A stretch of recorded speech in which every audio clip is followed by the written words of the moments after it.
در عوامل سرد گفتیم تا مرگی که پدید میاد از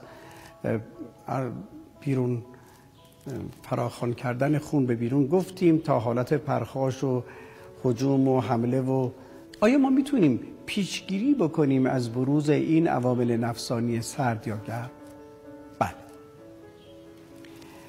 در سبک زندگی اسلامی یا سبک زندگی که طب اسلامی توصیه میکنه بر حسب شرایط رفتارهای ویژه تعریف کردن. مثلا تو مجلس ترحیم خرما میدن. خرما چیه؟ مجلس ترحیم چیه؟ مجلس غمه. پس در اونجا خرما میدن که خرما غمزده است. خلط را گرم میکنه، خلط روح گرم تولید میکنه، روح گرم موجب زدایش غم هست که روح رو سرد میکنه.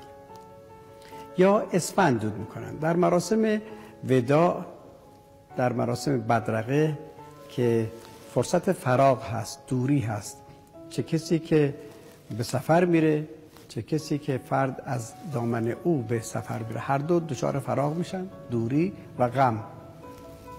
برای جلوگیری از غم فراغ که سردی هست دود اسفند همراه مسافر میارن. این دود موجب تغییر روح سرد به گرمی میشه به فوریت، چون دود سریع جذب میشه. گلاب همین کارو میکنه، لکن دود سرعت جذبش در مغز بیشتره. عوامل نفسانی است. جایگاه فکر و اندیشه در مغز فراغ یک اندیشه است.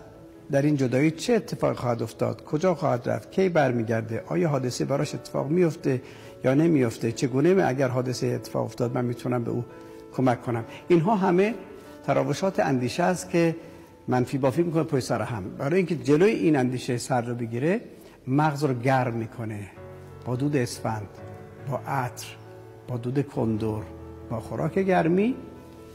این اتفاق سرد احتمالی رو پیشگیری میکنه.